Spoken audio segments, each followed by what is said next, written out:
एक दिन रिसर्च के दौरान उसे जंगल का एक जहरीला सांप काट लेता है। वह बहुत घबरा जाता है और उसका फोन भी नीचे गिर जाता है। अब वह किसी को मदद के लिए कॉल नहीं कर पाता। उसने खुद ही अपना जहर निकालने की कोशिश की और हाथ को काट लिया, लेकिन उसका कोई असर नहीं हुआ। घर जाकर भी उसने हाथ काटा, लेकिन अब देर हो चुकी थी। जहर उसके शरीर में फैल रहा था और उसे अजीब अजीब हेलुसिनेशंस होने लगे। वो कई दिनों तक ऐसे ही पड़ा रहा। एक दिन वहाँ कई साइंटिस्ट्स आए उसे ले जाने के लिए। उसे थोड़ा होश था, वह अभी जिंदा था, लेकिन उसके शरीर में कोई ताकत नहीं थी। उसने हिम्मत करके उन लोगों को आवाज देने की कोशिश की, लेकिन आवाज नहीं निकल पाई और ऐसे ही सब लोग वहाँ से चले गए, ये सोचकर कि इश यहाँ नहीं है। कुछ दिन बाद का सीन दिखाया जाता है। उसके हाथ का जो कट था उससे झड़ बाहर निकल गया था और थोड़ा बहुत झड़ जो दिमाग तक गया था अब ठीक हो रहा था। बस उसे थोड़े हेलुसिनेशंस आ रहे थे। होश में आते ही उसने तुरंत शहर के हॉस्पिटल जाने का फैसला किया। उसने अपनी कार साफ की और शहर की तरफ निकल पड़ा। लेकिन एक अजीब बात उसने देखी, सड़कों पर कोई कार नहीं थी और जब वह शहर पहुंचा तो वहाँ कोई हलचल नहीं थी। उसे एक भी जिंदा इंसान दिखाई नहीं दिया। सारी बिल्डिंग्स खाली पड़ी थी। ये देखकर वह घबरा गया। यहाँ एक पैंडेमिक फैल चुका था। ये पैंडेमिक इतना खतरनाक था कि कुछ ही दिनों में पूरी पॉपुलेशन को खत्म कर दिया। इश बायोलॉजिस्ट था। उसने समझा कि वह कई दिनों तक पॉपुलेशन से दूर रहा, इसलिए ये बीमारी उस पर अटैक नहीं कर पाई और वह बच गया। अब तो पॉपुलेशन ही खत्म हो चुकी थी, मतलब यहाँ कोई गवर्नमेंट नहीं थी और किसी चीज का कोई मालिक भी नहीं था। इसको तुरंत अपने पेरेंट्स का ख्याल आया। कार चलाते हुए जब वह घर पहुंचा तो देखा कि उसके पेरेंट्स कई दिनों से मरे पड़े थे और उनकी बॉडीज की हालत भी बहुत बुरी हो चुकी थी। लेकिन फिर उसने हिम्मत की और घर के बाहर कब्र खोदकर उन्हें दफना दिया। इसके बाद भी उसने पूरा शहर देख डाला, कोई और सर्वाइवर जिंदा नहीं था। ये सोचकर उसने दूसरे शहर जाने का फैसला किया। कुछ जरूरी सामान और एक गन लेकर वह निकल पड़ा। लेकिन जो ब्रिज लास वेगस जाता था वह भी सील्ड था। वह बहुत गुस्सा में आया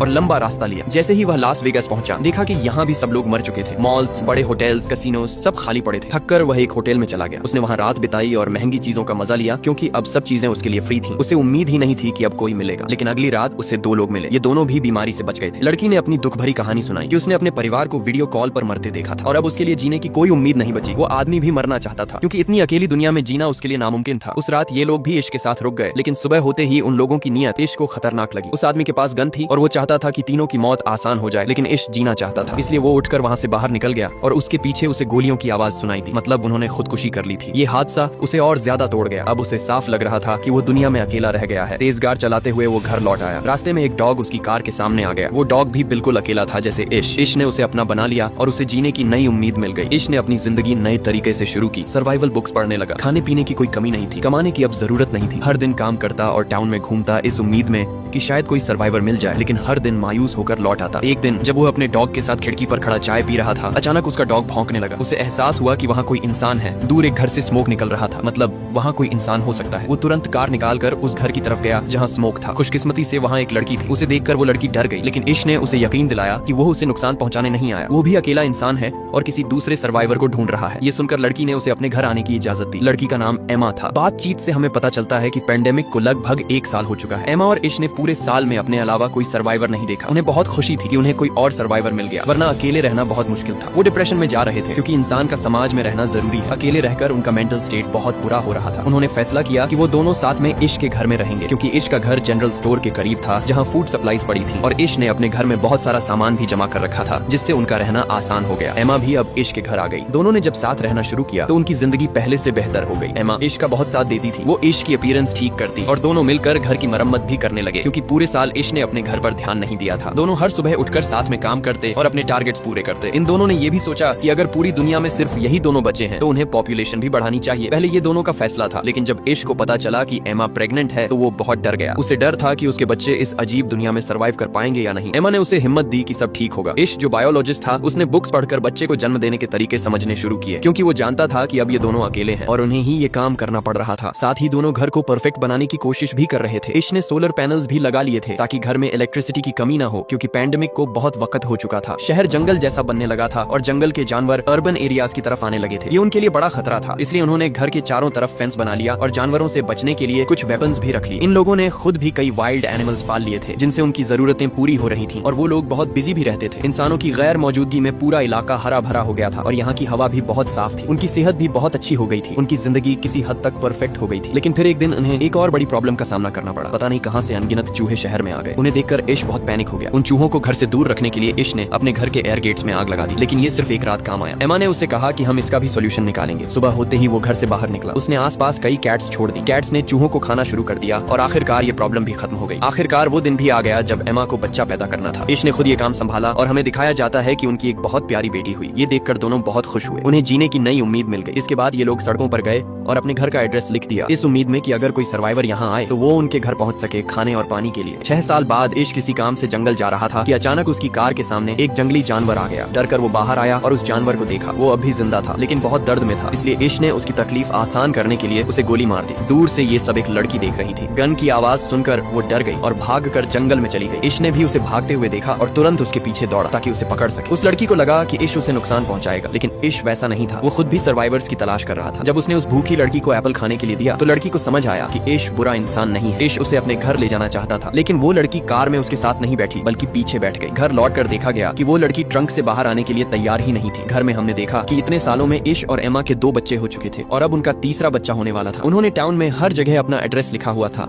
और उसी एड्रेस को देखकर 2 और सर्वाइवर्स उनके पास रहने आ गए थे, जिनका नाम था जॉर्ज और मरीना। और अब 1 साल से ये दोनों इश और एमा के साथ रह रहे थे क्योंकि यहाँ किसी चीज की कमी नहीं थी। खैर, अब इश जंगल से लड़की को भी ले आया था, लेकिन वो लड़की अभी तक गाड़ी से नहीं निकली थी। उसने पूरी रात ट्रक में ही बिताई। सुबह मरीना उसे खाना देने आई तो वो डर गई और खाना फेंक दिया। फिर मरीना ने उसे समझाया और अपनी कहानी सुनाई। उसने बताया कि वो और जॉर्ज कई महीनों से इस अकेली दुनिया में भटक रहे थे। फिर उन्हें इश और एमा का एड्रेस मिला और वो उनके साथ रहने लगे। उसने यह भी कहा कि ये दोनों बहुत अच्छे लोग हैं और यहाँ किसी चीज की कमी नहीं है। उसकी बातें सुनकर लड़की थोड़ा शांत हुई और उनसे मिलने जुलने लगी। लेकिन अजीब ये था कि लड़की अब तक ज्यादा बोली ही नहीं थी और न ही उसने अपना नाम बताया था। एक दिन मरीना ने उसका सामान देखा तो उसमें अजीब और गरीब ड्राइंग्स थी। साथ ही उसे एक लेटर मिला जिसमें उस बच्चे का नाम लिखा था। उस लेटर में लिखा था कि पैंडेमिक के दौरान उसके पिता ने उसका एब्यूज किया, जिसकी वजह से अब वो हर इंसान के सामने अपने आप को बेच देती है। ये लेटर उसकी माँ ने लिखा था, जिसमें उसने लिखा था कि जब वो मर जाए तो जो भी उसे पाए उसका ख्याल रखे। ये जानकर सब लोग ईवी का और भी ज्यादा ख्याल रखने लगे। उसी रात एमा ने तीसरे बच्चे को जन्म दिया, जिससे सब लोग बहुत खुश हो गए। 1 साल ऐसे ही बीत गया। एक दिन उन्हें खबर मिली कि उनके इलाके में कोई आया है। सब डर गए। छोटे बच्चों को अंदर भेज दिया गया और सारे बड़े लोग गन्स लेकर बाहर निकले, ये देखने की कौन आया है। उन्हें पता चला कि ये सर्वाइवर्स का एक ग्रुप था जिसमें 4 लोग थे। ये लोग भी इश और एमा का एड्रेस देखकर आए थे। उनमें से एक डॉक्टर थी। उसने बताया कि इतने सालों में उसे सिर्फ ये 4 जिंदा लोग मिले हैं और अब वो पहली बार इश परिवार से मिल रही है। उनके चेहरे और बातें साफ दिखा रही थी कि वो किसी को नुकसान नहीं पहुंचाएंगे। इसलिए इश और एमा ने भी उन्हें अपने परिवार में शामिल कर लिया। वैसे भी यहाँ किसी चीज की कमी नहीं थी। अब सब मिलकर एक बड़ा सोसाइटी बना सकते थे। इश ने उन नए लोगों को सर्वाइवल के रूल्स समझाए कि हमेशा अपने वेपन्स साथ रखना है, क्योंकि अब ये दुनिया जंगल जैसी हो गई है। कभी भी जंगली जानवर सामने आ सकते हैं। जब भी सप्लाईज लेने बाहर जाना हो तो हमेशा ग्रुप में जाना होगा, वरना कोई भी जंगली जानवर या और खतरा उन्हें नुकसान पहुंचा सकता है। ये सारे रूल्स बताने के बाद सब सप्लाईज लेने बाहर गए। मॉली जो डॉक्टर थी वो मॉल और हॉस्पिटल से बहुत सारी चीजें लेकर आई जो उनकी कम्युनिटी के काम आ सकती थी और जिनसे सबका इलाज हो सकता था। साल ऐसे ही बीतते गए और हमें पता चलता है कि इस पूरे ग्रुप में अब बहुत सारे बच्चे हो गए थे। बाकी कपल्स के भी बच्चे हो गए थे। अब उनकी कम्युनिटी बढ़ रही थी। इश अपने बच्चों को पढ़ाता था और उन्हें बताता था